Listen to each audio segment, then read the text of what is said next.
Hello, അസ്സലാമു അലൈക്കും. അപ്പൊ ഇന്ന് നല്ലൊരു അയില കറിയാണ് വെക്കുന്നത്. നല്ല അയില എന്ന് പറഞ്ഞാൽ ഇപ്പൊ ഫ്രഷോടെ വാങ്ങിക്കൊടുന്നാണ്.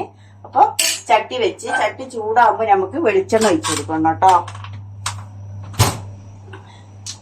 ചൂടായി വരുമ്പോ നമുക്ക് വെളിച്ചെണ്ണ, ഇതിലേക്ക് മീൻകറിക്കെല്ലാം വെളിച്ചെണ്ണയാണ് നല്ലത്. വെളിച്ചെണ്ണ ഒഴിച്ചു കൊടുക്കുക. പിന്നെ അതിലേക്ക് ഉലുവ, ഒരു നുള്ള് ഉലുവ ഇട്ട് കൊടുക്കുക. ഉലുവ ഓവറാകാൻ പാടില്ല, കഴിച്ചു പോകും.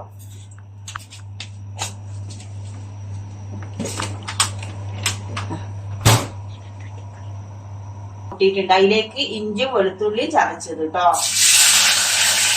ഇത് നന്നായിട്ടൊന്ന് മൂത്ത് വരുമ്പോ നമ്മൾ തക്കാളി ഇട്ട് കൊടുക്കണം.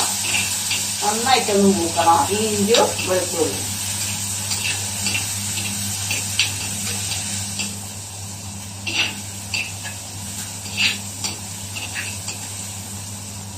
നന്നായിട്ട് ഈ എണ്ണയിൽ കിടന്നിട്ട് നന്നായിട്ട് മൂത്ത് വരട്ടെ.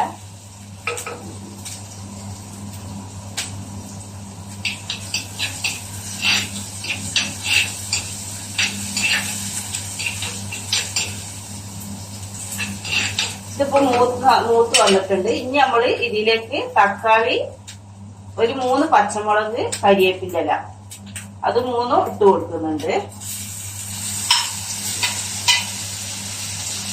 ഈ തക്കാളി നന്നായിട്ട് ഉടയണം കേട്ടോ. ഈ സമയം തന്നെ നമുക്ക് ഉപ്പ് ഇട്ട് കൊടുക്കാം.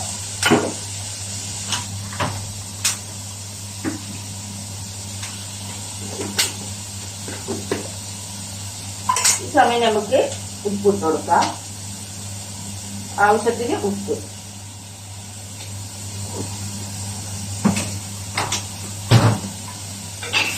ഇത് നന്നായിട്ടൊന്ന്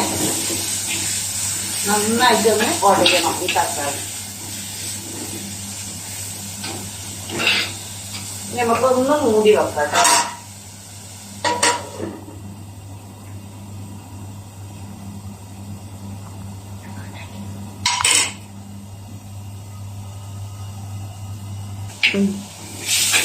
അപ്പൊ തക്കാളി നന്നായിട്ട് ഉടഞ്ഞേന്. അപ്പൊ ഇതിലേക്ക് ഇനി നമ്മള് നല്ല നാട്ടിന്ന് കൊടുന്ന മുളക് പൊടി കേട്ടോ. അപ്പൊ അതിലെല്ലാകുമ്പോ കുറച്ച് എന്താവണം, നല്ല എരിവെല്ലാം വേണം.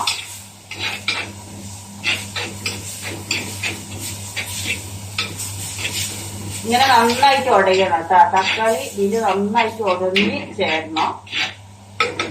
അപ്പൊ ഞാനിതാ ഒരു കൊടംപുളി ഇട്ട് കൊടുക്കുന്നുണ്ട്, 2 പുളി ഇട്ട് കൊടുക്കുന്നുണ്ട് കേട്ടോ. കൊടംപുളിയും. അപ്പൊ ഇതിലേക്ക് മുളകും പൊടി ഇടുകയാണ്. ഒരു 2 സ്പൂണ് മുളകും പൊടി. ഇത് നല്ല എരിവുള്ളതാണ്. ഇനി ഇതിലേക്ക് മഞ്ഞൾപ്പൊടി,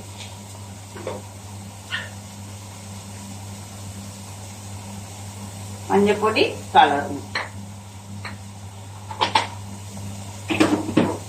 ഇനി ഇത് കിടന്ന് നന്നായിട്ട് ഇതിലൊന്ന് മൂത്ത് വരണം. മുളക് പൊടിയോ കൊടംപുളിയോ എല്ലാം.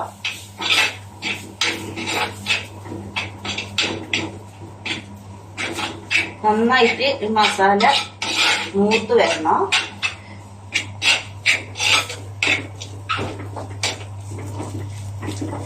ഈ സമയമാകുമ്പോ നമുക്ക് കുറച്ച് നമ്മളെ സാമ്പാർ പുളി, എന്താ പറയാ, ആ പുളി കുറച്ചൊന്ന് പറഞ്ഞു കൊടുക്കണം കേട്ടോ.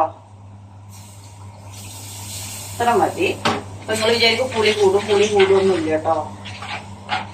ഇനി വേറെ 2 പുളി ഇടുമ്പോ വേറൊരു നല്ല ടേസ്റ്റാണ്.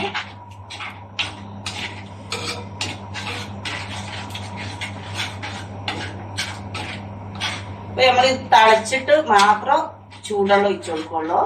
അപ്പൊ നമുക്കൊന്ന് മൂടി വെച്ചിട്ട് നന്നായിട്ട് തിളപ്പിക്കാം. ഈ പുളി ഒന്ന് വെന്ത് വരണം. അപ്പൊ നമുക്ക് ഇത് നന്നായിട്ട് തിളച്ചാണ്. പുളിയെല്ലാം ഇതിൽ കിടന്ന് വെന്ത് വരുമ്പോൾ മാത്രം നമ്മൾ ചൂടുള്ള പച്ചവെള്ളം ഒരിക്കലും ഒഴിച്ചത്, ചൂടുള്ള ആവശ്യത്തിന് ഒഴിച്ചു കൊടുക്കുക. നമുക്ക് എത്രയാണോ കറി വേണ്ടിയത് അത്രയും ഒഴിച്ചു കൊടുക്കുക കേട്ടോ. ഇനിയിട്ട് നന്നായിട്ട് തിളച്ചിട്ട് മാത്രം മീനിട്ട് കൊടുക്കുക.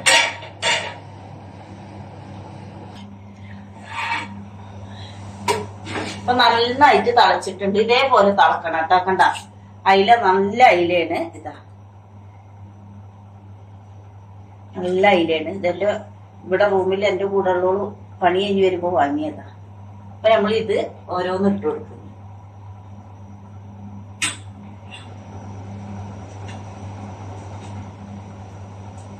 അയിലക്കറിയും ചോറും കോവക്ക വെളുക്ക് വരട്ടിയത്.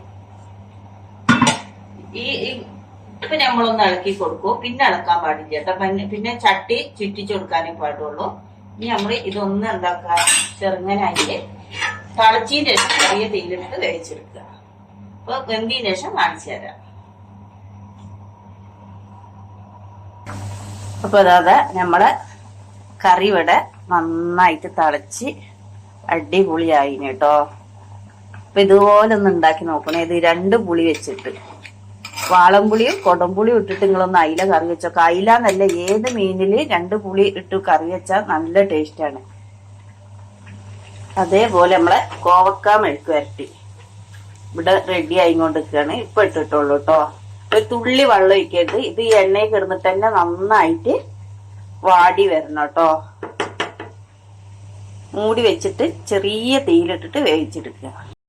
അപ്പൊ നമ്മള് അയിലതാ നന്നായിട്ടായി ഓഫാക്കിന് കേട്ടോ. ചട്ടി ആയതുകൊണ്ടാണ് ഇത് വീണ്ടും തിളച്ചിക്കൊണ്ട് നിൽക്കണേ. അപ്പൊ ഇതേപോലെ ഒന്ന് എല്ലാരും 2 പുളി വെച്ചിട്ട് ഉണ്ടാക്കി നോക്കുക. അപ്പൊ കണ്ടല്ലോ അയിലക്കറി. അപ്പൊ എല്ലാരും ഒന്ന് സപ്പോർട്ട് ചെയ്യുക, സബ്സ്ക്രൈബ് ചെയ്യുക, ലൈക്ക് അടിക്കുക. അത് ഞാൻ ഉണ്ടാക്കിയ പോലെ ഒന്ന് അയിലക്കറി ഉണ്ടാക്കുക. ഭയങ്കര ടേസ്റ്റാണ്. അപ്പോൾ ഇന്നത്തെ വീഡിയോയിലോ ഇത്രയേ ഉള്ളൂ. ഇന്ന് ഞങ്ങളെ രാത്രിക്കത്തെ ഫുഡാണ് ഞാൻ എടുത്തിട്ടുള്ളത്. ചോറും അയിലക്കറിയും കോവക്ക മെഴുക്ക് വരട്ടിയും. അപ്പോൾ അടുത്തൊരു വീഡിയോ കാണുമ്പോൾ ഓക്കെ, ബൈ ബൈ.